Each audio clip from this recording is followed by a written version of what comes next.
Pause, please. All right, thank you, Jim. We're going to jump into our discussion now. So we know that Faber believes that books are important, but we don't know why. So what reasons does Faber give for why books are important?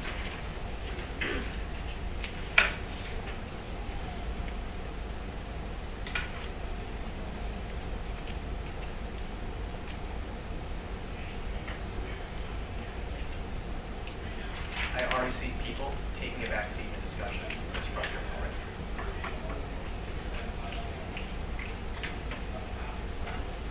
Ms. Belgrade, go ahead and start us off. He said that books are important because they help us realize the mistakes that we made. When he says the books are to remind us what actors and fools we are. Can you show us the line, please?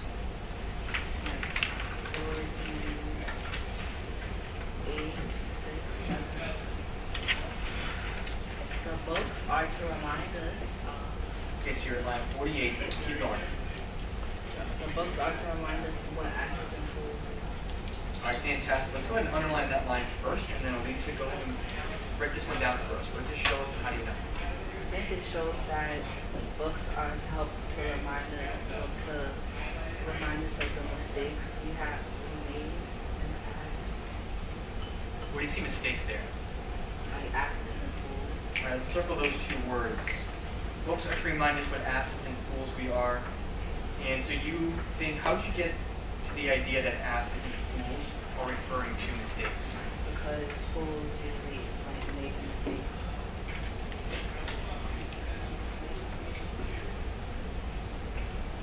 Okay, so applying some connotations and some prior knowledge there. Sorry, let's see. All right, so if you had to translate this, Ms. Belgrave, you said it already. What would you have us write here? Books remind us of the mistakes we made. Books remind us.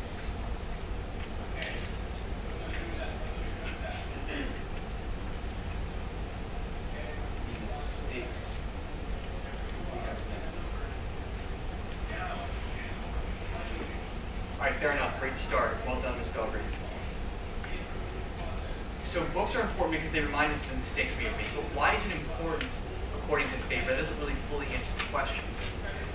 Why is it important, according to Faber, that we know what our mistakes were? Does he tell us? Well, I've got Max on the page, Dion, and I'll ask again. According to the text, why is it so important that we know what our mistakes were? Why does that make books important?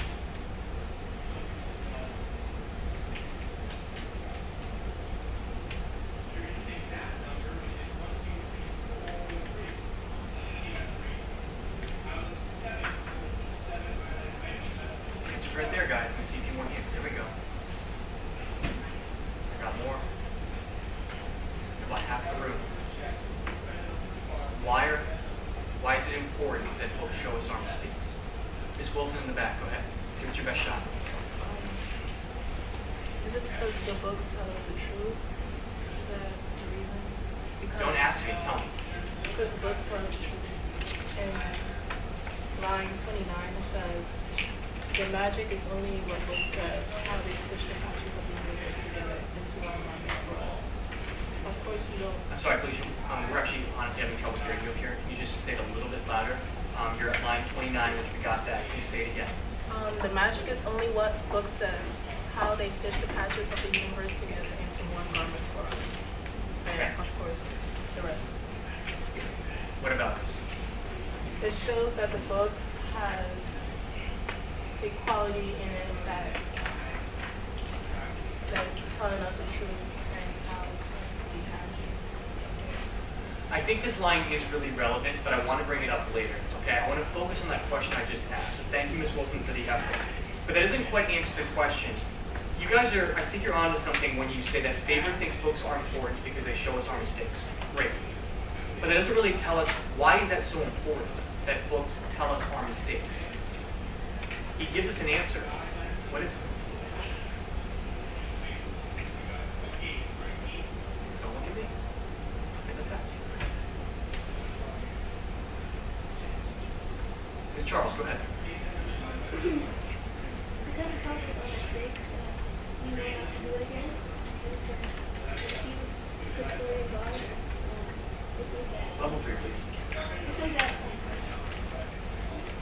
The Caesar's Victorian Guard, in the bottom of the book says, will protect us not to turn about plots.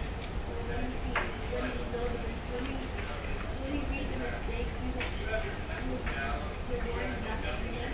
Oh, okay. Okay, let's underline this line. That's super interesting, Brittany. Thanks for bringing that up. There's Caesar's Praetorian Guard.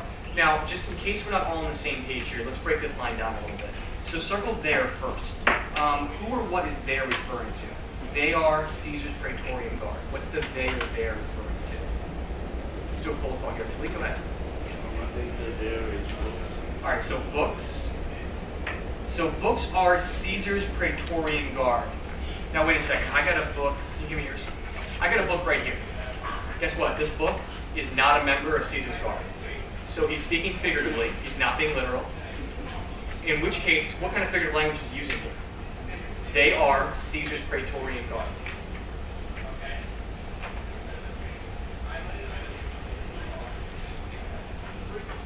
Put your hands down for a second. I'll ask. I'll give you some options. Raise your hand if you think this is a symbol. Okay. Raise your hand if you think this is personification. Keep them up.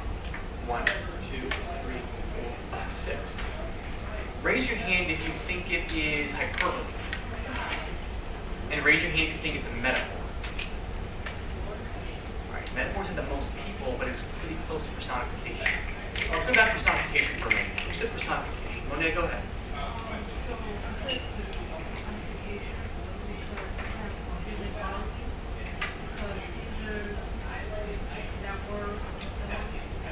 Praetorian. Praetorian Guard is a bodyguard, a woman that was an emperor. Okay. So books are like our bodyguard. Okay. Now let's hear from the people who are metaphor folks. Why do you disagree with her idea that it's personification? Raise your hand if you said metaphor. I can't remember who it was. I'm going to call it metaphor. Ms. LaPearl, what do you think about that? I thought it was a metaphor because it says there, which is referring to the book, and it says like there, Praetorian. Right. Repeat after. It's a hard word. Repeat after me. Praetorian. Praetorian. Praetorian. Praetorian. Praetorian. Praetorian. Great. Letitia, back to you. And they said that the books are Caesar's Praetorian Guard, and they're compared to All right, interesting. Yeah, let me show you a really quick example. If I said Rayshawn is a bear. I'm sorry, I knew I was going to do that. Sorry. Okay, I'll fix it.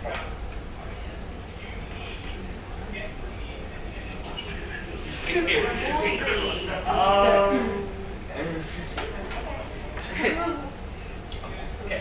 Rayshawn is a bear. Metaphor, right? Because comparing Rayshawn to something. If I said the bear talks, this is the human quality, and I'm giving it to the bear. Personification, because I give a human quality to something else. Metaphor, because I compare the bear to something that's not a bear. Which one does this look like? Am I giving a human quality here, or am I comparing two unlike things together? Let's try one more time. Put your hands down. Raise your hand if you think it's a metaphor. Above your head. Raise your hand if you think it's personification. Okay. It's metaphor. And here's why. It's more similar to this one. Books are a guard. I'm not really giving human-like qualities to the books. If I said the books guard us, that would be a human-like quality. But in this line, I'm actually making a comparison. I'm saying the books are Caesar's Praetorian Guard. And since books aren't actually a member of Caesar's army, therefore, it's a comparison between two unlike things, and it's a metaphor. I'll ask Brianna. But it says books going as people very towards down the avenue. Aren't they saying that books whisper, I guess, to the people that read the book? Okay, wait, very good. If we had included that part, so there's two things going on here. There's a metaphor, and there's also personification. But just this one part, books are Caesar's Praetorian Guard, just that phrase is a metaphor because it's a comparison between two unlike things. But wait to catch what happens after it, okay? So let's go ahead and write that down. This is actually a metaphor. Now let's get back into the text here. So if he's saying that books are Caesar's Praetorian Guard, he must mean something by it. So what qualities does Caesar's Praetorian Guard have? And the footnote tells us, you can look somewhere.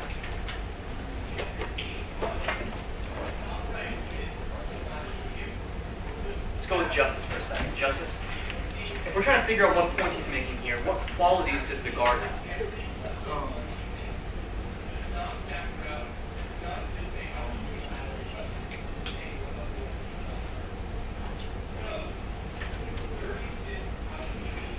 Let's give him some snaps, please. I want us to be conscious of time, right? Because like I said, if we can't get deep enough with this, I've got to keep you back because it's just not fair to you to be deprived of the knowledge. So, let's go back to Justice. If you're confused, that's fine, but I don't see you doing a lot of work to try to figure it out. Let me give you a hint. Check the footnote, please. In fact, all of us go to the footnote, please. If I want to try to figure out what he's telling us about books, I got to think about what qualities does the Praetorian Guard have, because he's telling us that books are something like the Praetorian Guard. So go ahead. We can assume that guards are strong, absolutely, but let's get more specific to the actual footnote. Go ahead, Justice. Once again, please. Okay. We know the guard gives protection. All right? So if he's saying that books are similar to Caesar's Praetorian Guard and Caesar's Praetorian Guard gives protection, then let's go ahead and translate this then, which is what someone already did actually. So when he says books are Caesar's Praetorian Guard, translate that. What's the point he's trying to make? Well, I can see more hands than that. We just did this.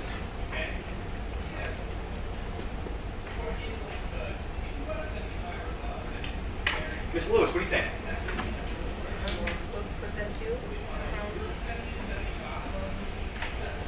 Well, that's plenty as it is. If they're similar to Caesar's Praetorian Guard, that means that books protect the people who read them.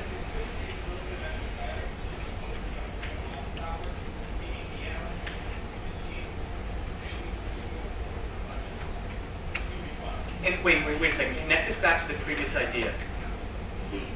Why does Faber think that books protect us? What was the first idea that we brought up today? How do we get here? Why do books protect us according to Faber?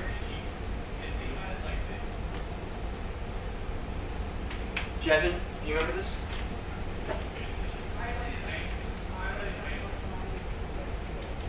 Level 3.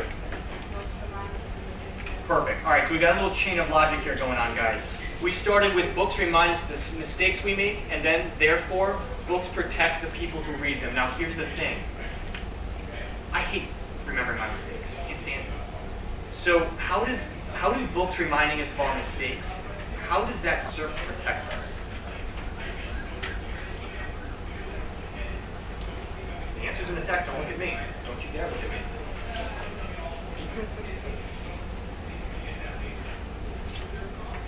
How does knowing our mistakes serve to protect us, according to the text? So I got about 25% of hands up. Put your hands down for a second. I'm going to reread the relevant part of the text, and I want to see everyone have an answer here. Okay? It's right here. And the answer is right there. Here we go. I'm starting at the line 45. So my question once again is, how does knowing our mistakes serve to protect us? You can't guarantee things like that. After all, when we had all the books we needed, we still insisted on finding the highest cliff to jump off. But we do need a breather, we do need knowledge. And perhaps in 1,000 years, we might pick smaller cliffs to jump off. The books are to remind us what asses and fools we are. They are Caesar's Praetorian Guard. I'll ask again. According to the text, how does knowing our mistakes serve to protect us?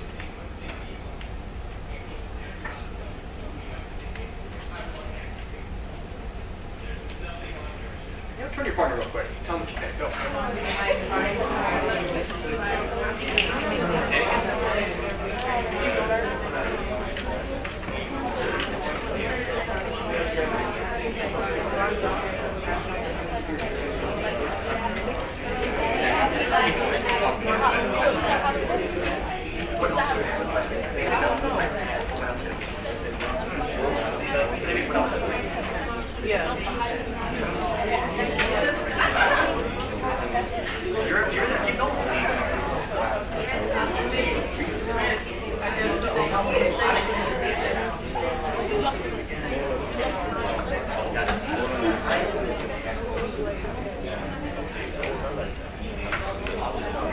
Pause screen, please. Thank you.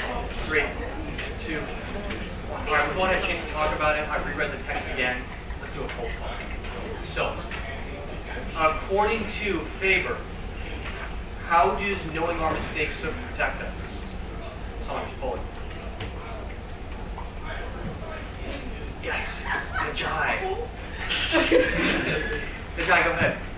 You're doing a great job over there with Athena, so go ahead.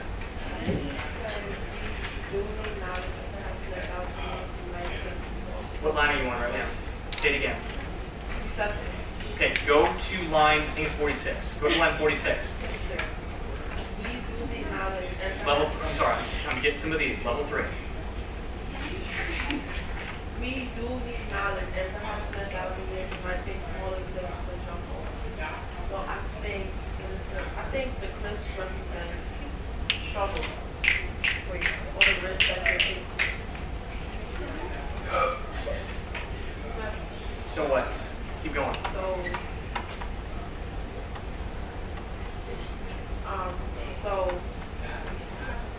Okay. How does knowing our mistakes serve to protect us? It protects us. It protects us because we won't take the same risk that we took before. Do you want to add anything? I think she's dead on to something here. What if we could maybe break it down a little bit more, perhaps? Well, let me ask you this. Could cliffs represent anything else? She says risks. Could it represent anything else? In 1,000 years, we might pick smaller cliffs to jump off. Not a real cliff. So what could the cliffs represent? Risks, maybe. Monet? I'm sorry, don't look at this, Alexander. It hurt me. Go ahead. I'm sorry. Ooh, what do you mean?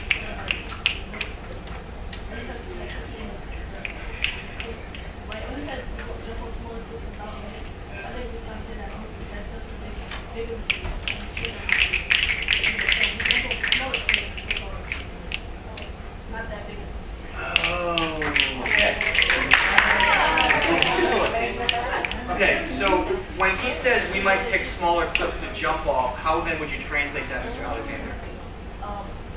In 1,000 years, we may do what?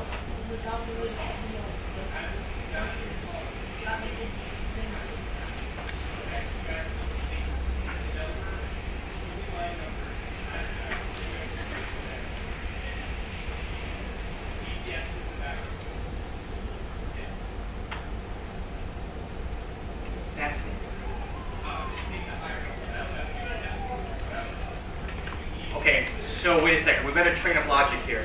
Books remind us of the mistakes we've made. Therefore, they protect the people who read them because they do what? Let's put it all together. So how do books serve to protect us? How do they protect us according to Faber? John. Books protect us because they remind us of the mistakes we made in the past so that in the future we make small mistakes. Fascinating. Nice job, guys. That was easily, you guys did that the best I've seen yet today.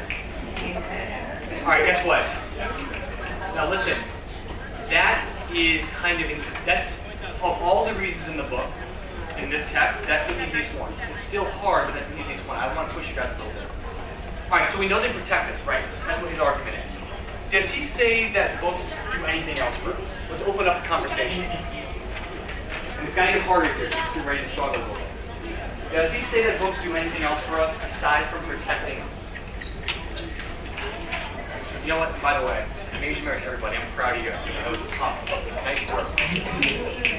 Let's go to Vanya. Try and do some reports. You did your hand raise. Hold on, Vanya. Explain this to me. You raise your hand, and then I call you, and you're like, oh. I'll explain to put it down, but. So you have an idea. Let's go back to Vanya. Go ahead. So why are books important outside of this reason? They can tell the truth. Show us, please. 33, please. Go ahead. Okay, fine. 34. Wait, sorry. The more points the book has, more truthful records. The point is because on the page. All right, let's underline that. The more pores a book has, the more truthfully recorded details on the page. And guys, be patient with me. I haven't gotten to this part of the text in any class yet, so my questioning is going to be could be a little long. Okay. The more pores a book has, the more truthfully recorded details on the page. So what does deal with the pores? The more pores a book has. Does he explain this idea anywhere?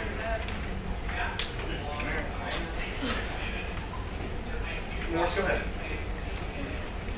He does because it says that the book has put the has features these books table underneath them. You'll find like moving glass, streaming tactic, internet. All right, great. The book has pores. Circle that in line 32. The book has pores. What does that mean? Now, first off, what does the word pores literally mean? The definition of it according to the footnotes. No one can get this one. I mean, guys, it's easy. This is a good one to get hold of. Let's go to Athena. Go ahead, Athena. Let me repeat this one. The nasty stuff on your face. It's the opening of the skin. All right. Let's write this down. Yeah, that's the footnote saying they are the small openings in the skin. All right, so it says the book has pores. It's got small openings in the skin. The more pores a book has, the more truthfully recorded details on the page. So he seems to imply, quote, that if I circle the more truthfully recorded details on the page, that books reveal some form of truth. Right? Okay. Do we have any idea what type of truth books show us? The more truthfully recorded details on the page. What kind of truth do these books show them? Do you have any idea? You bring up an idea from what we talked about, or I think you can go somewhere new with this too. DH, go ahead. How did you get that?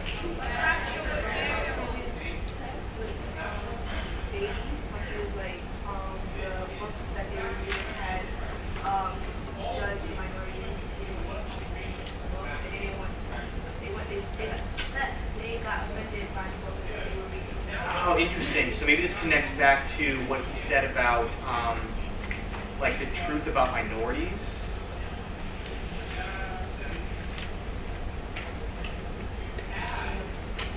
And also, maybe these downfalls from history, maybe they also refer back to, I'm going to draw a big arrow, maybe they refer back to our mistakes.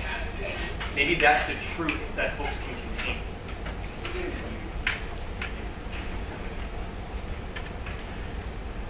So when he says that books contain truth, Deasia includes that when he says truth, he's referring to downfalls that people have had, their mistakes.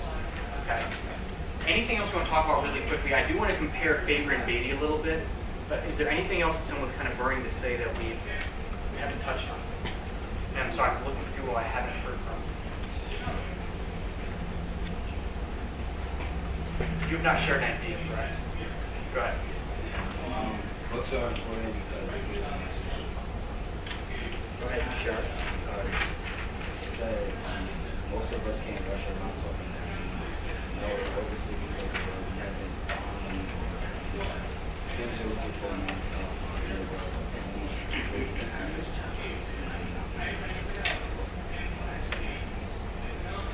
All right, so what does this seem to, like that, those are two sentences right there. What do those two sentences seem to imply about what books offer us?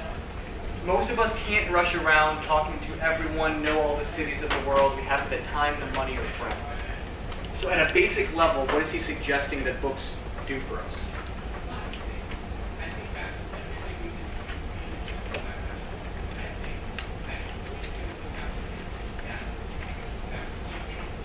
Someone's popping out around here.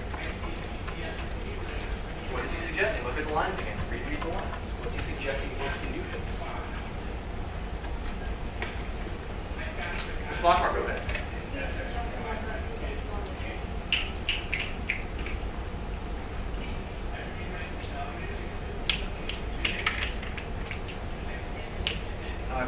Good. Let's get more specific. When she said they take you on a journey, they essentially do what for us? And one, go ahead. They take us on a journey. They tend to educate us. About what?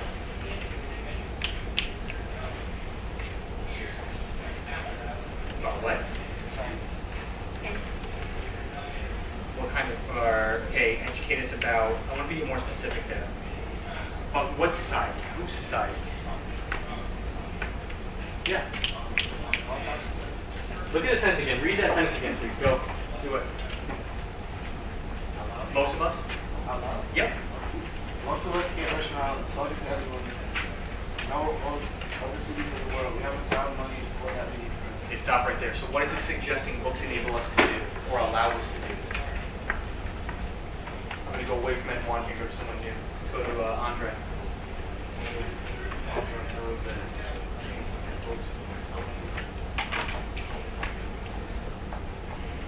Yeah, but under stuff, what does stuff mean? It educates us about what specifically. It tells you guys, right in the line again, we're going to start to get out of the text. Go back to the line, Ed1, read it again. Most of us can't rush around talking to everyone. Know all of the cities of the world. We haven't time, money, or that many friends. All right, so what is he implying that books educate us about? Andre, try it again. He's trying to imply books educate us about the world. Okay, good. The world around us, yeah.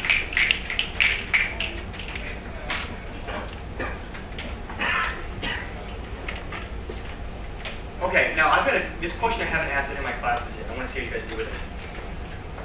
All right, so Faber thinks books are important. We got that. Does he think there's any negative, or does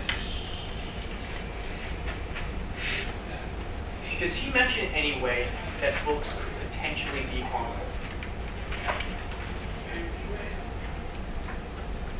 It's a brand new question, so you probably have to go back to the text for this one. Like this, is there any place he paints a less than rosy picture about books? Is there any place where he acknowledges that books could be harmful? Or does he only talk about books being beneficial to us?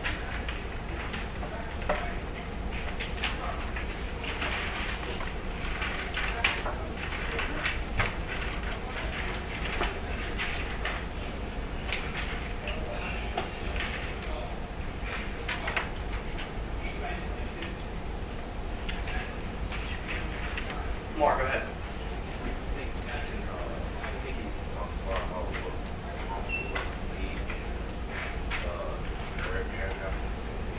Okay, can you use a line number? he starts off so you see why books are Okay, keep going.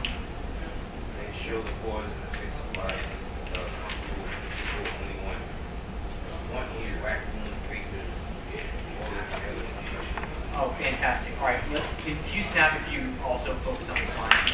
Okay. Let's underline, please, everything that Kumar just read.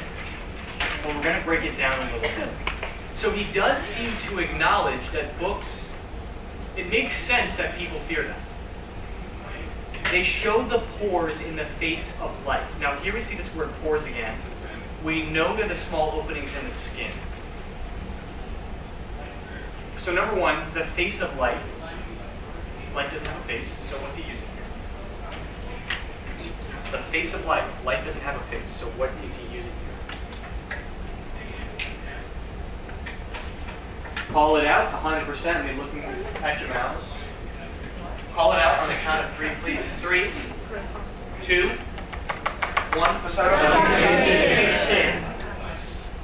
Athena, what'd you say? What did you say?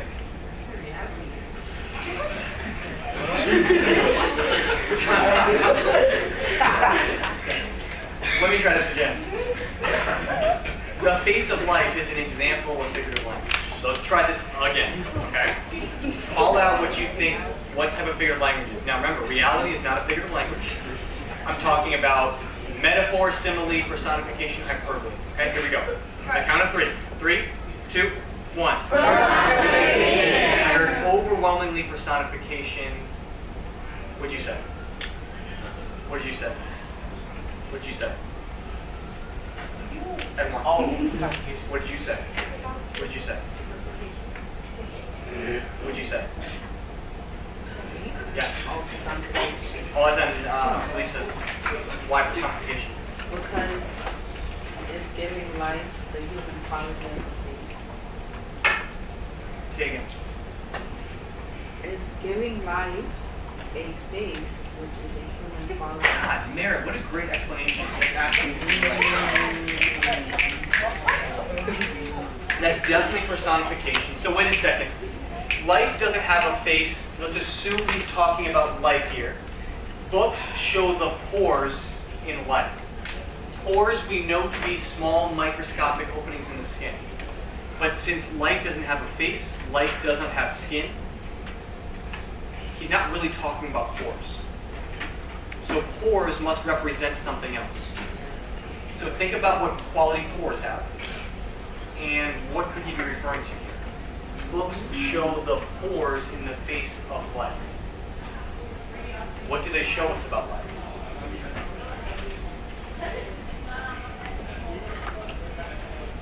More hands, let's go, let's go. Think about what pores are, and think about what they might represent that has a similar quality to them.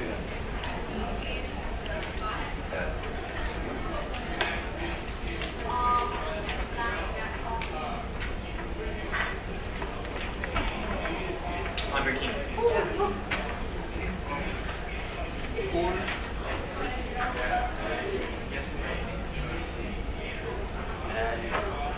Now we're going to do simplistic. I'd like to use, okay, negative connotation, sure.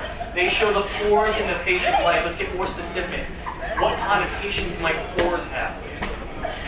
What ideas could they represent? What qualities do a pore have, etc.? Please, Mary. Go, John. What do you mean by that?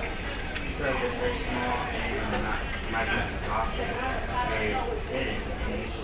All right, fair enough, fair enough. Anything else? I'd like to use some connotations there. Other ideas? Go. What do you mean by that?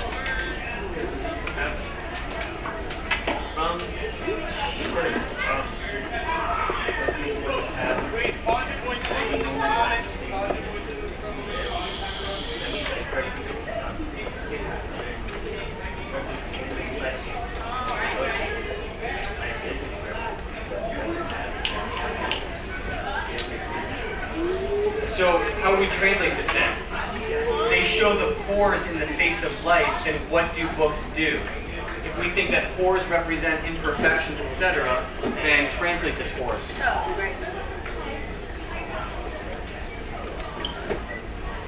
Last thing we're going to say, go, Saunders.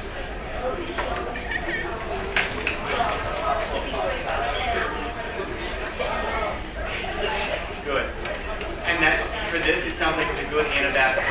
That can help us because it helps us fix our mistakes. The bad thing because it's not good to know what your mistakes were. Guys, fantastic job today. Super proud of you. You'll have an outline tomorrow morning about sex, so bring that back to